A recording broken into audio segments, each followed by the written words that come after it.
Thanks for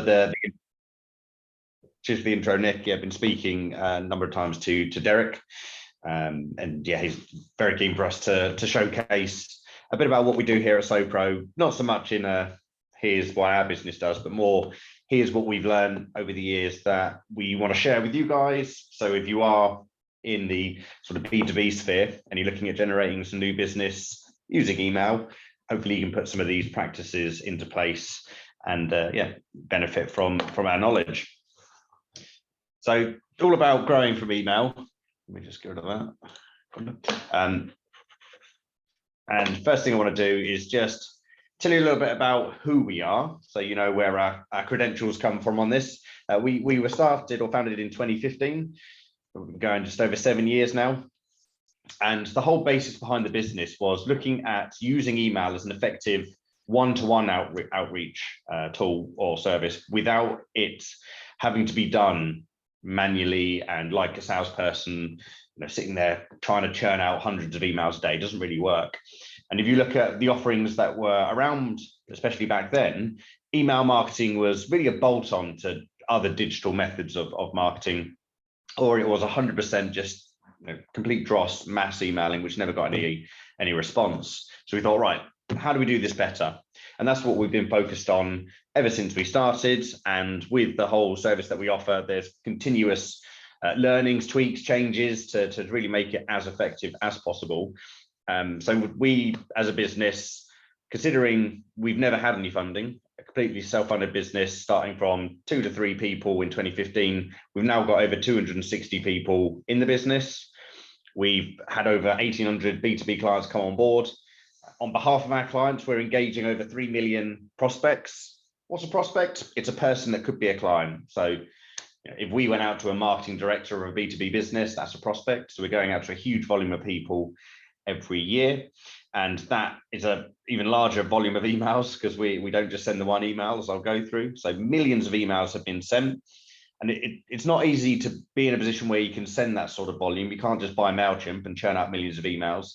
So having the right tech stack really does help.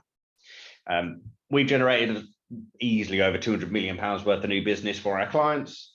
And yeah, we've got a load of insights that I think you can benefit from in terms of the approach we take when it comes to sending out emails, and a bit about the next stage as well. What happens when you get the responses. So we've got a bit about the follow-up.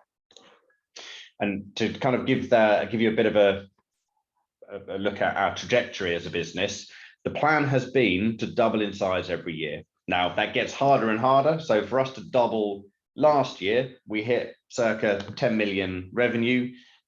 Our business plan gets us to around about 18.5, 19 million at the end of this year, but everything needs to scale along with it.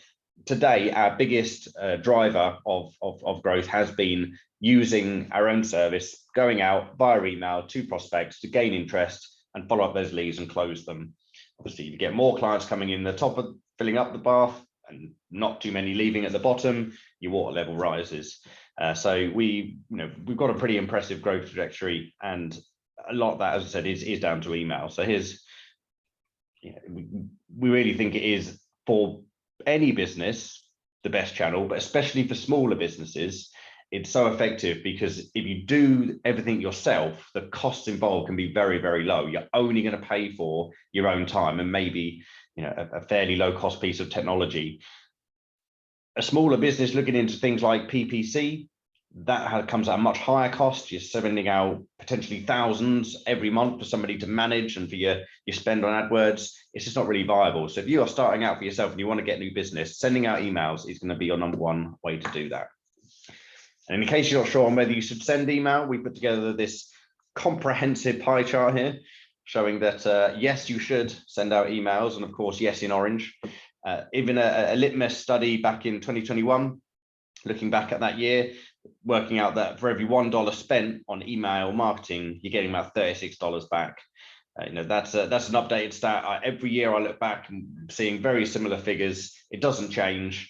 You spend money on emailing, you make more than what you spend, and it is just year in, year out, a really effective channel. Email marketing as a subject, though, is pretty broad. Marketing via email is contacting somebody with an email with some form of promotion. We're going to focus on one particular area of this email marketing, which is the top bullet point there: direct sales, starting the conversation. We're not looking at nurturing, promotion, newsletter. They're the sort of emails that you typically see that will land in your inbox. They're well-designed HTML style emails, pictures in there, nice graphics, and they're more like a brochure via email. Look lovely. However, nobody receives an email of that nature and goes, oh, I should reply, because that's a marketing email. It's going out en masse. It's not specifically for you. So why, you don't feel a motive to reply because you don't feel like you're letting somebody down, and there's very rarely a proper call to action on there anyway. Now, that type of email is essential in certain parts of the funnel. You've got people in your sales process, or they're not ready to have a full demo or hear about your service. You do want to have nice things they can see and to keep your brand in their mind. But when you want to actually start speaking to people directly, and that's your goal, you need to do the direct sales engagement style email. And there's a lot of, I'd say probably more people in marketing, they don't necessarily have the right grasp on how to do direct emails. They'll still try and do something like the HTML marketing style approach, which is why a lot of it fails. So what I'm going to go through is how you can get conversation started with the direct type of email. And it all begins with the right mindset. We call it the person on the train. And you imagine this scenario that you are traveling to a meeting and you are on your laptop having a look around, investigating potentially some businesses that you might be able to sell to. And you go, oh, here we go, here's a company, found the right person, brilliant, I'm going to get in touch with them. You've got an email address there, so you're going to write to them. But you're 10 minutes away from your station, you've got about a couple of minutes before your battery is probably going to start dying. So you haven't got the time to curate a beautiful, overly overwritten email that's going to go out and describe every facet of what you do and not miss any bit of detail. You're going to have to write something that's brief, direct, to the point, because time is against you, but you want to get this email out. And that's the sort of mindset you want to be in when you're writing a prospecting email. In reality, to create that, you might spend a little bit more than 10 minutes. But when you read it back to yourself, it has to have that type of feel, because again, if it feels overly polished, people will read it in that way and they won't respond. So nice quick note. When you are putting that email together, the things you need to consider is what you actually want that email to achieve when it lands in that person's inbox. You're not looking for that person to go, I want to buy their business, or I want to buy their service, or I want to buy their product. That's not what an email is going to achieve. An email is going to give them some information, and enough information for them to go, oh, I might want to buy their product, or potentially I want to get involved with their service. It allows the prospect to, or there's enough information that allows the prospect to qualify themselves. They can see, okay, this is what this business does. That's relevant to me, or it's not relevant to me. I'm interested or I'm not interested. They can make that decision when they receive an email. A phone call is a bit more, although I'm not saying phone calls and cold calling doesn't work, absolutely does work. But when someone receives an email, you have a bit more time to make a measured decision. On a phone call, sometimes you don't. And that's why sometimes you get rather pressured cold calls that don't turn necessarily into sales, because the person has almost buyer's remorse. And the third thing of what you want that email to achieve is to move that conversation to the next medium. You don't want to be having a back and forth email chat with somebody, not at the point you're trying to have a further conversation with them, because you cannot convey what you do as a business or what your service is, and you cannot understand more about what their challenges might be unless you have a verbal communication. So you want to have a call, you want to have a meeting, you want to have a video conference, anything like that. I personally am a fan of face-to-face meetings. They're not always not always the right route to go down, depending on geography and also deal value. Our contracts for Sopro, they're not huge initial contracts. You're talking $10, $12, $14,000. In the UK, I might travel up to London from Brighton for that. It's an hour train journey, fair enough. Obviously, I know other areas in the USA that there's no town that is an hour between each other. There's much bigger distances. So if the meeting's doable, I'd suggest that. But most of the time, people go, let's have a call, let's have set up a Zoom meeting or something like that. So don't try and sell and have everything on email. Enough interest or qualify themselves and move straight away from email. So you sat on the train, you've written your email, which we'll come on to in a sec as in a bit more about the content. Once you hit send, that email is going to land in their inbox, hopefully. Of course, there's, depends on how you set up your tech stack on that and you've got the right email address, but we'll assume you've done that all correctly. When they see that email land, they've got a couple of bits of information to decide on whether they're going to even open it. It'll be who it's from, and mostly it'll be the subject line. Sometimes the first line of the email is visible on things like Outlook, but the subject line is going to play a key part. And what you can do with the subject line is immediately turn them off from opening it. And here's some examples of what not to do. Things like emojis or random capitalizations, questions aren't particularly good, special offers, they just scream mass marketing. And as soon as somebody can identify mass marketing without having to open the email, great, save themselves a job, delete it straight away, no need to open it. So don't have anything that looks like what you can see on the screen at the moment. When it comes to getting it right, bad pun, it's all about keeping it nice and short and simple.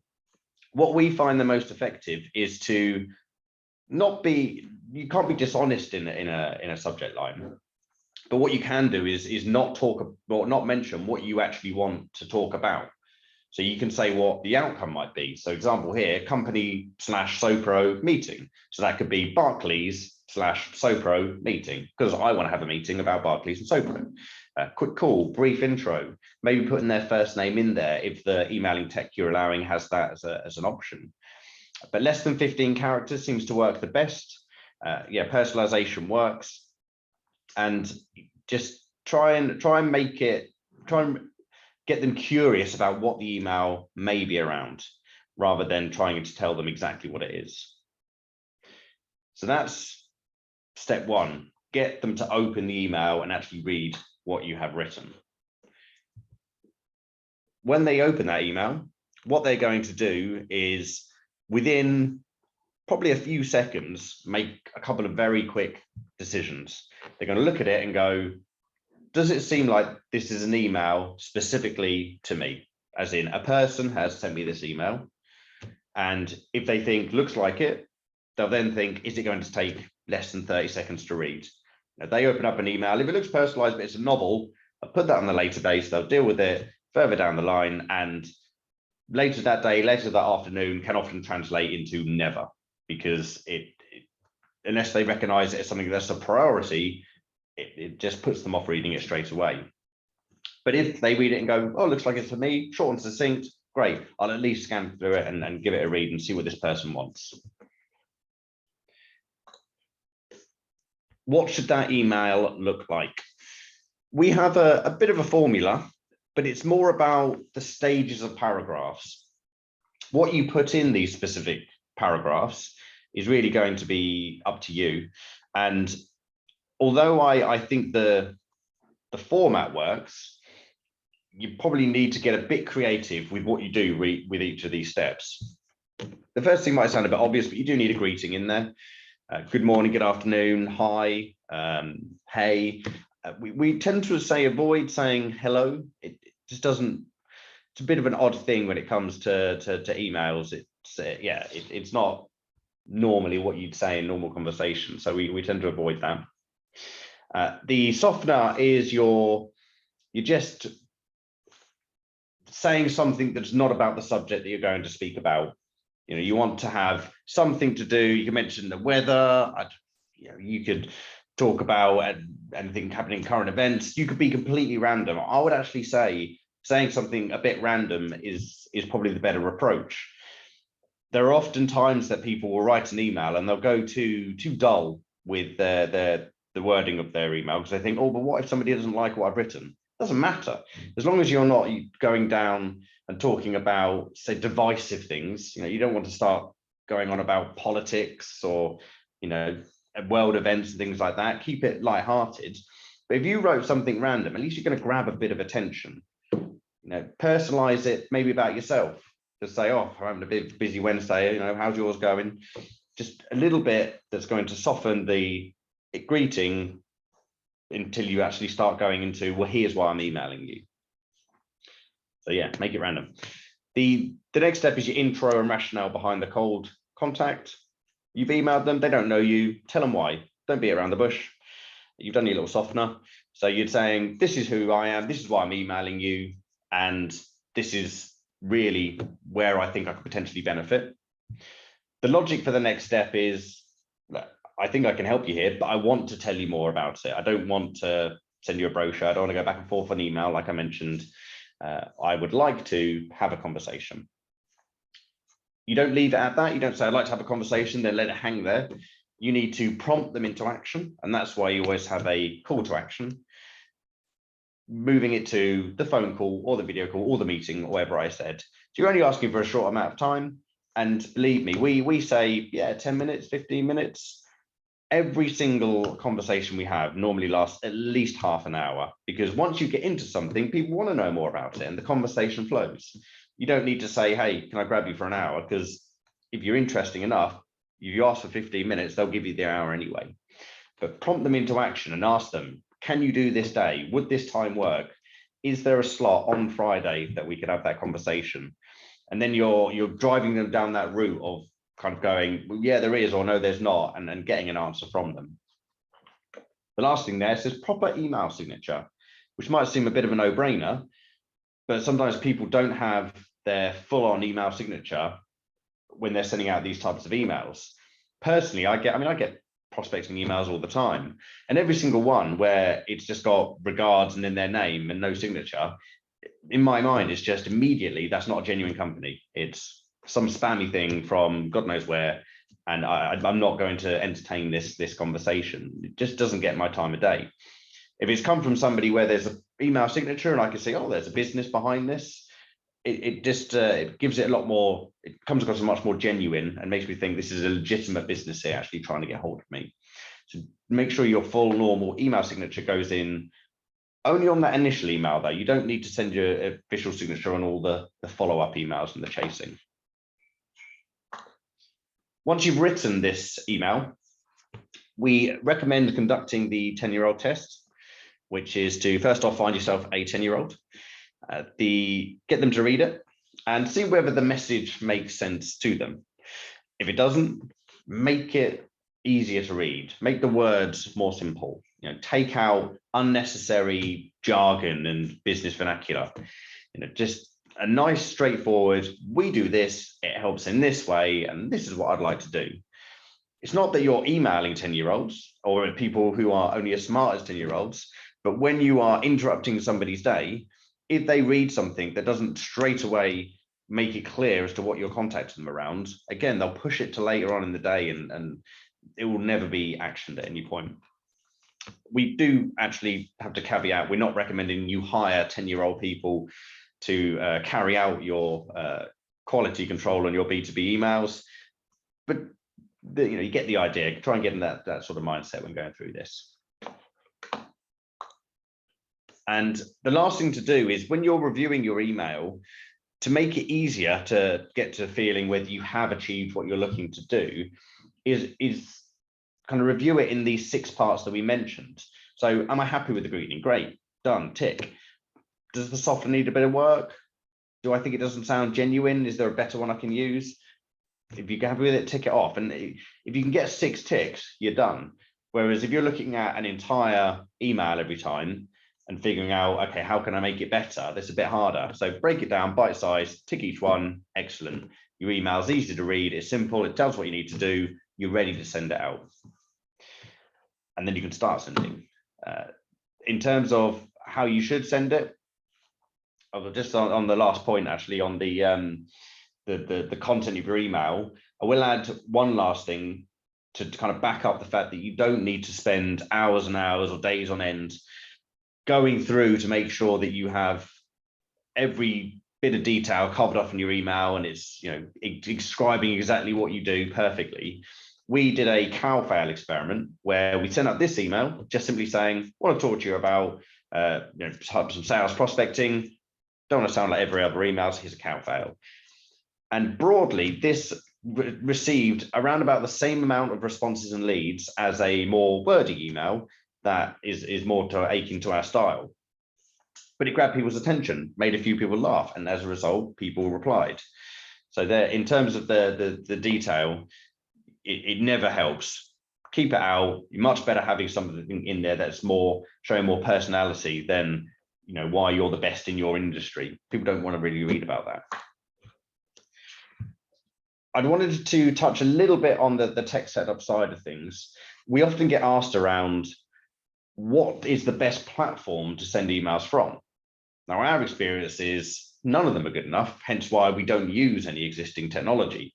You know, we have all our own tech stack and we connect fresh domains that we buy to our own email sending mechanisms via Gmail, SMTP, and IMAP. We use things like AWS IP sending or sending IPs. We've got SendGrid, Mailgun. We've tested things like Hmail, our own email server. So there's a whole myriad of things we do when we're making sure that we get emails delivered. But what I'd encourage you to do is, if you are using off-the-shelf technology, is set up a new domain for your emailing activity. So don't use your normal main website email domain and email address, simply because if you up the volume a little bit and you don't do a particularly good job with what you're sending out, you can not necessarily blacklist, but get a few black marks against your domain. And then as soon as your sending reputation drops, it's very hard to revive it. If you're using a different domain and you're warming it up a little bit, and if you end up doing something bad with it, it doesn't matter because it's not affecting your main domain. So it's always good to get a fresh one, test it with, there's lots of, I can't think of one of the tools that we use, but there's lots of stuff online where you can send an email and it feeds back to you what's good and what's bad about your domain, and you can make those changes if you need to. Glock apps, that's the one. So if you go on Glock apps online, there you can test your domain. If you're connecting your email, that email address to the piece of technology, if it's DNS, make sure you got all the settings in there. Again, if it's SMTP, make sure you got the ports and all that labeled correctly. The worst thing to do is to, you know, get everything set up in terms of your content and the list, and you start firing them out, but your tech setup lets you down. Verify those emails as well, the ones that you've got on your list. Make sure that they are showing as active and current so that you're not going to start getting a load of bounces.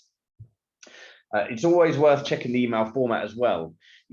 Some people will create a signature in Word perhaps, and then they'll take that and they'll put it into Outlook.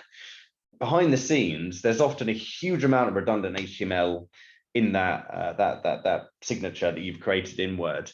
So I would advise trying to strip that out. You know, get somebody who, if you don't know HTML, get somebody who does to maybe recreate it, because often you know, a name and a phone number and maybe one image does not need to be pages and pages of code. It can be much more simple.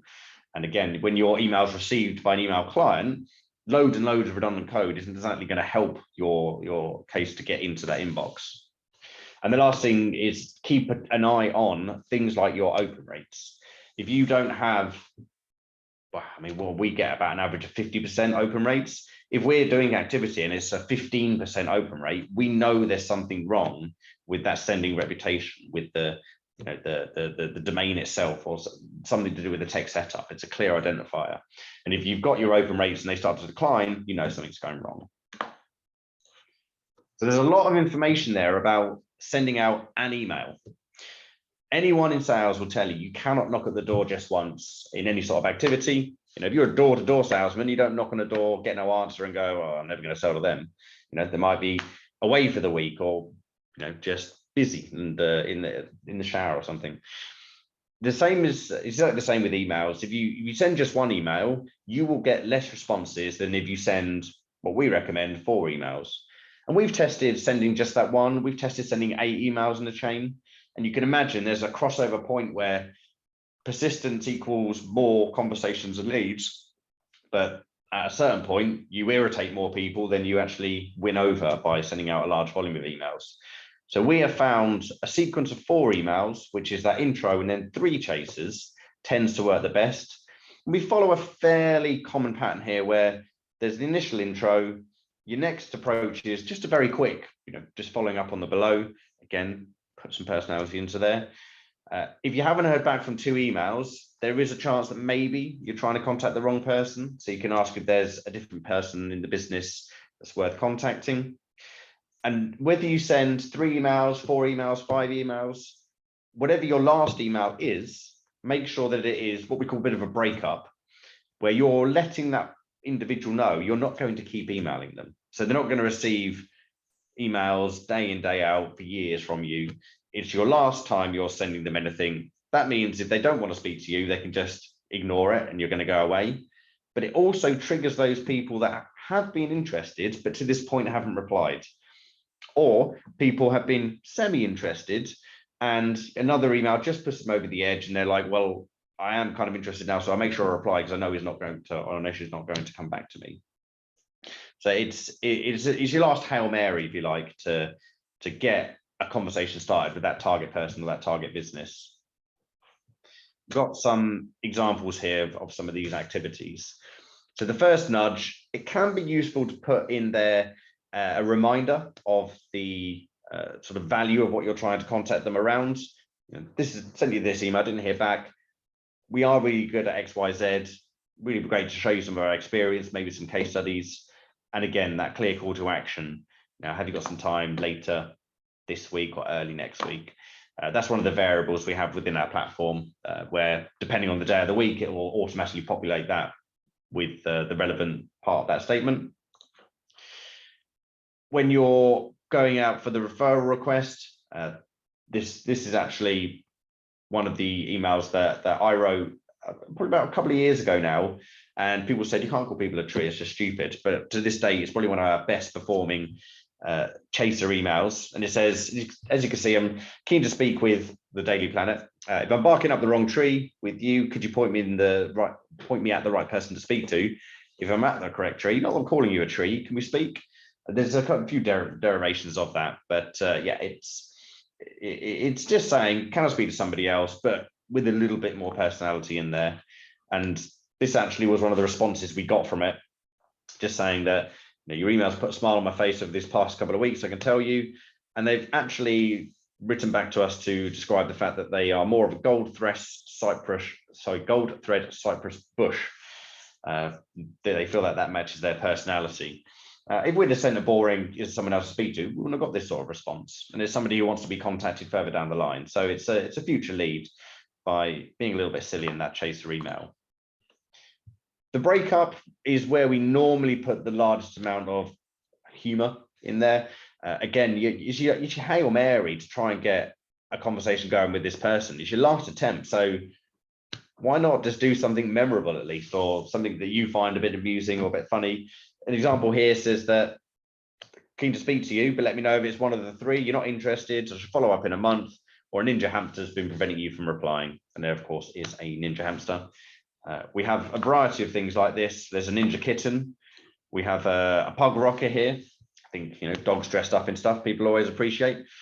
So yeah, it's just a bit of fun, really. And you get these sorts of emails back from people. They say, Steve, first I was busy, then you irritated me, then you made me laugh. So let's speak sometime next week or the week after. And again, it's just because there were chaser emails that went out, which just kept prompting these people to have that conversation. Now, with the chasers, I would say that if you're sending out a decent volume of emails, then you might want to make sure that you mix them up a little bit so you're not sending out the same chaser to every single person. We tend to have a bank of 10, 12 of the first chasers, 10, 12 of the second, 10, 12 of the third, and we kind of rotate through them to make sure it stays a little bit fresh. We have to mix it up quite a lot internally as well. Otherwise, people, lots of people have seen our Adele chaser by now. It's quite an effective one. So that's really about getting the email sent out to these people and trying to trigger that initial conversation. And what you're trying to get from these emails is a reply. We measure the reply rate here at Sopro, and people tend to say, well, I'm not interested, or I don't care if people tell me that they're not interested. So someone replies and declines. What use is that? But actually, people saying thanks but no thanks tells you, first off, that they think you as an individual have contacted them on a one-to-one basis, which is excellent because that's what you're trying to achieve without having to do it. But also, it gives you a second chance, because why they're not interested, it could be a variety of reasons, but sometimes they haven't fully grasped what you offer. So somebody said to Sopro, appreciate it, not looking for a new piece of software right now. Well, Sopro, we're not software. Yeah, we've got a great tech stack, but we're a service. So I can respond with that, explaining a bit more about what it is we do to try and generate that bit of interest to actually have that conversation. But yeah, if more people reply, it's a good thing. Then you can start working on themes, or looking at themes as to what are they saying in their declines. Are there certain things that you can now change in the message that might clarify what you're contacting them around, or maybe in a way slightly overcome an objection before it's risen? I generally advise against that in terms of sales. Don't start overcoming an objection that people haven't said. But there's a lot of replies coming back that are saying similar sorts of things. It does make sense to then tweak your approach in the initial email. And we look at four types of main reply that come through from this. You've got your declines or objections. You've got your straight up positives, which are your favorite ones, the ones that go, yeah, let's speak. You've got future interest, which is really valuable. Just, future you is going to benefit from them. And then the last type is a referral, where you're getting introduced, or you're at least being told who the right person is for you to speak to. And that can be particularly useful if you're contacting mid to larger businesses, where it's not clear who the right person is going to be just from job title alone. We've got clients who target things like banks. So if we look at Lloyds Bank in the UK, if you're trying to target a marketing director, there's about 100 of them. So it's like, okay, well, who's the right person to go to? Yes, you can email all 100, and eventually you would do that if you didn't get a response. But if somebody goes, right, this is the person you need to be speaking to, then you can focus on contacting them via email. But also, at that point, you can make a bit more of a multi-channel approach, because you know who the person is. You can try and contact them on LinkedIn. Send them a connection request, maybe follow them, stuff like that, and make it known that you're really interested to speak to them in a business. But when these replies come through, we've got a couple of examples of what to say. So a no is rarely a never. It can be. Someone might write back and say, I'll never work with your business, but it's unlikely. But generally it's just no, not for now, not relevant. And what we tend to recommend for that is to not completely try and repitch them. You've got to acknowledge that they're saying it's not the right time, and that's fine. If it's not the right time, it's not the right time. But it's well worth giving them another nugget of information as to why in the future, hopefully they should want to come back to you and have that conversation. So as it says on the final line there, anyway, thanks for being a good sport. And if a need in the future arises, I hope you will think of us. It's not trying to say, hey, I understand your objection. Here's another way to think of it. So let's speak. It's a softer approach. And you do get not a huge amount of people, but let's say it's 10 to 15% of people that you respond to in this way. If they then turn around and go, do you know what, actually, it might be worth having a chat.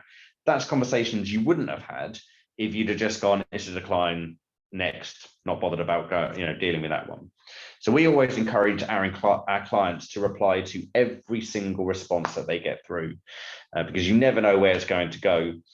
And I've had emails come to me after like 18 months where they didn't reply in the first place. They actually just said, I received your email. I didn't respond back then, but I saved it because I thought it'd be something I'm interested in the future. And like 18 months later, they've dug it back out and got in contact, which goes back to making sure that your initial emails have a bit of personality and a bit of impact in there so that they do remember who you are. But yeah, just if they do take the time to respond, even if they say, no, thanks, still respond to that and acknowledge the fact that they've come back to you. When it's a bit of future interest, then you want to make sure that you have somewhere you're going to action that. We'll come on to, well, we're not going to go into a lot of detail, but I would either use your Google Calendar or a CRM, ideally a CRM, to make sure that when the time arises, when you think they might be interested, you're going to get reminded, because you're not going to remember it, of course. But what we also recommend is if someone says, contact me in 6 months, why not email them in 3 months? Not to say, oh, are you ready early? Can we jump the queue and speak 3 months early? But just to keep you in their mind. Now, I've got a note in my diary. I'm going to follow up in 3 months. I thought you might find this interesting in the meantime. I hope you enjoy the rest of your summer. Doesn't take much work, but when you email them that, their situation may have changed. They might go, actually, now is a better time to speak. And then you pull that conversation forward. But the worst thing you do is that you keep your brand in their mind for the time you originally said you're going to speak. But yeah, put that in your diary, both the middle follow-up and when you're going to follow up further down the line, because yeah, nobody can remember all of these. With the referral, so I've kind of changed my tact on a couple of these. If somebody loops in the right person and CCs them in, great, you can just reply all and carry on the conversation. But if they say, oh, the right person is this person, here's their email address, you can kind of loop them in yourself. You could put them, reply, put that person in CC, oh, thanks, so-and-so, hi, Gary, just contacting you as per Diane's note, and they can see the original chain. And it also validates that you were given their details. The only time you can't do that is if someone says, well, here's the person you to speak to. Don't tell them I told you to go there, though, which they might do, because if you pass on lots of cold approaches in the business non-stop, you're not going to be very popular.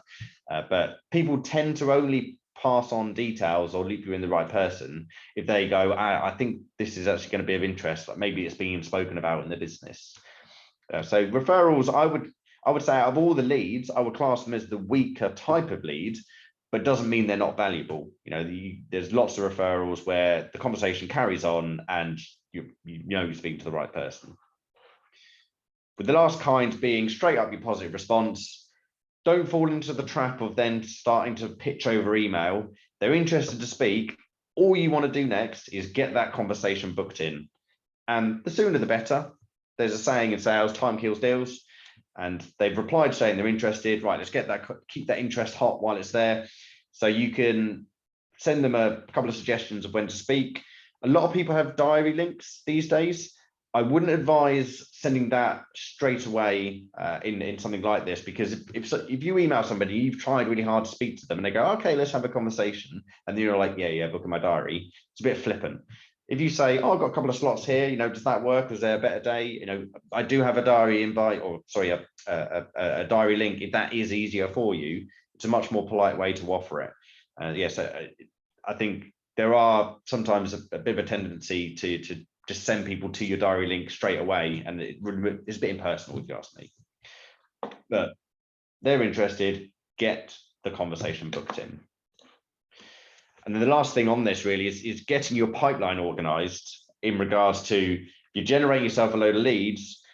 The worst thing you can do is just drop the ball on all of them, because what a waste of time from the outset. If you can, and if you like using them, get a CRM.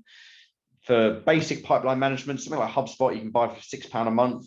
You haven't got sophisticated workflows, and there's lots of things you can't do in the basic HubSpot. But if you just want to have a place for your leads to go in and build yourself a pipeline to push them through, it does all of that. You can set all your tasks up in there. Daily, you can go on your task list, tick off the ones that you've got for that day. You've done those jobs, and you're not going to forget to follow up. You're not going to forget to send that proposal. You're not going to forget to chase on the proposal that you sent to somebody. It says about planning your sales approach as well. What is your process going to be from, I've had a conversation? Is it one conversation, proposal, close? Is it normally conversation, proposal, conversation, close? Think about how that funnel generally works for you. Obviously, longer sales cycle, higher value, you tend to have more conversations than less. But I think if you build yourself a nice simple flow chart of how your sales pitch might grow, then you can plan that into your CRM and push people along to the various stages until maybe they drop out. Being organized is key. I think being persuasive is often thought about as one of the most prominent features of a salesperson. Be able to get in someone's mind and make them go, okay, I want to buy this. It's not that. It's being on time, it's being organized, and identifying people's problems, being naturally inquisitive. They're all the best features of a salesperson. And if you've got a gift of the gab but you're very unorganized, then you're going to miss out on loads of opportunities. Just to summarize the points on the emails, because I'm going slightly over time. Simple subject lines, get the open rate up. Human, direct, man on the train type messages with a clear message of intent. Make sure you knock at the door multiple times so you chase your emails. Please try and not make it funny as in you're a comedian, but at least make it a bit random or something a bit different so that people pay attention to it rather than just see a boring stale email that they get 10, 20 times a day. And last thing is be yourself. You know, if you've got a certain type of personality, again, as long as it's not divisive, then put it out there, make it known. Because ultimately, if you're going to speak to this person, they're going to see what kind of person you are. So put it across in the email. And that concludes the slideshow. So I'll pass back over to Nick at this stage, or I think you might be looking to see if there's any questions on what I've gone through. Yeah, Steve, thank you so much. I appreciate that. I hope that was very helpful for everyone. I have a couple of questions. First, would you recommend this being an outsourced service, or would you kind of bring in an internal salesperson to deal with all this stuff? So that really does depend on the expertise that you have.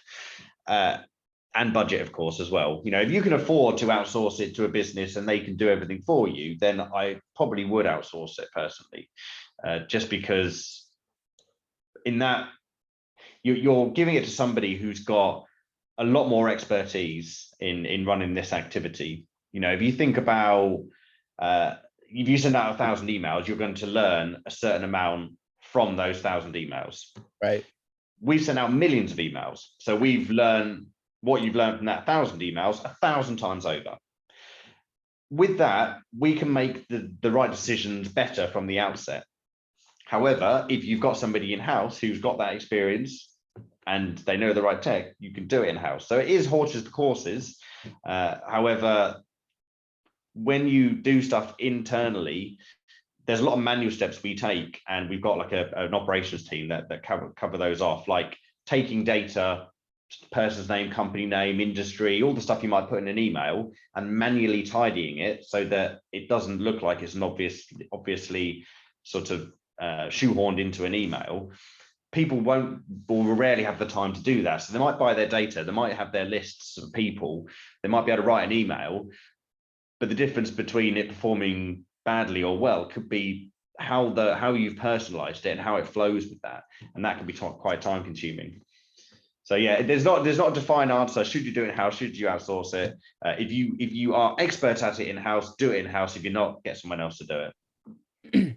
Cool. I think that makes sense. I just have one more. Can you talk a little bit more about kind of targeting and identifying prospects, or is that something that you kind of leave up to the client?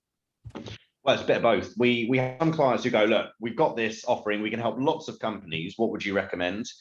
And other companies go, here are our 6 personas of our buyers. What I would say generally is don't go too focused on your target market. So for example, we have sometimes people go, I want to contact the CEOs of businesses because they make the decision. It's like, okay, well, first off, not every business has all decision-making power only with the CEO. People have their own budgets, they have their own decision-making abilities. But just because the CEO, even in that business, might make the final sign-off, that doesn't mean they're the right person to initiate a conversation with. You know, they'll hear the pain points from their various departments. You know, their marketing department goes, look, I've spoken to this business because this is the issue we have, and I think we should hire them to solve this.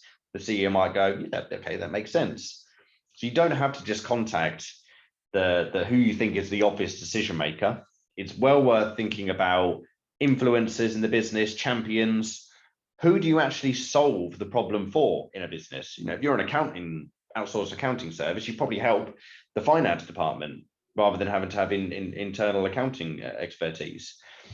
So when you're thinking about your targeting, the functions, who you help, who might make a decision, the level of seniority, typically head, director, and above level, maybe manager, depending on the department and the size of the business, and go out to a range of people in each business, not all in one day, space it out a bit, but try and approach a few different people, because otherwise, if you try and do one in every business and you don't get a response, you can't work with the company, doesn't make any sense. So most businesses hopefully have a good grasp of what they do to help a business, and generally, the persona of their typical buyer. Got it. Thank you. That's awesome. That's great. Steve, do you have another half an hour to join us for our networking session? Were you planning on joining that? I can join it, yeah. Okay. I've just got to pop and turn the office lights on because it's getting a bit darker in here. Okay. I'll be back in 2 seconds, but yeah, I'm available to join that. All right, great. So guys, I'm gonna have Gary say a couple of words. I'm also going to set up the air meet. So if you have any questions for Steve, you can join his table. If you have any questions, again, for cohort 8 and cohort 9, decks and demo day stuff, anything you need help with, I will be open, and then Gary will be available as well to lead a discussion. So Gary, I'll turn it over to you. I'm going to put the air meet link in the chat, and we'll join over there. Yeah, no, thanks, Nick. And thanks, Steve. That was a great presentation. It's good to have you here. And thanks to all the members of GSD Network. So most of you know me. I believe all of you know me, right? I'm Gary Fowler. I'm the CEO and president of GSD. So this is just one more example. Steve, when you're, I read this book called Selling to the Top. I don't know if you ever read the book. It's by David Peoples, and it's actually met the author of the book. I'll never forget it. The guy actually talks about, as an IBM training executive, and this was 20 years ago, but the book is still valid today. He was talking about when you go into an office, always look for the highest level person, because the person that the CEO tells to take a look at it isn't going to say no. And I'm sure you've seen that during your time as you've gone down through it. So, for all of us out there, one lesson is make sure you go to the highest level. If you got a technology or service or software tool or SaaS solution that's compelling, make sure you talk about the ROI. Make sure you talk about the impact it's going to have in their business. Because you do that, you're going to get their attention. And when you sell to the top, I can tell you, I've been with the CEOs of companies like Walmart. And when you had a little tiny wow statement that talks about the impact on their business, their ears perk up. So with that, listen, to all of you, have a great rest of the GSD networking session. If you've got any questions or concerns, I'll be here. Happy to talk to you. Steve, thank you. You're incredible. Thanks for your time out of your busy schedule. And thanks to all the GSD network attendees today. Let's go get them. You ready, Nick? Yes, sir. I just opened up AirMeet, so you guys should be able to click in. And if you haven't been here before, I think you have to sign up, and it should be pretty straightforward. If you been here before, then I think you shouldn't have a problem. And I'm going to keep the Zoom open for a little while, so you can send me a message on WhatsApp if you have a problem. Send me a message here, wherever you need.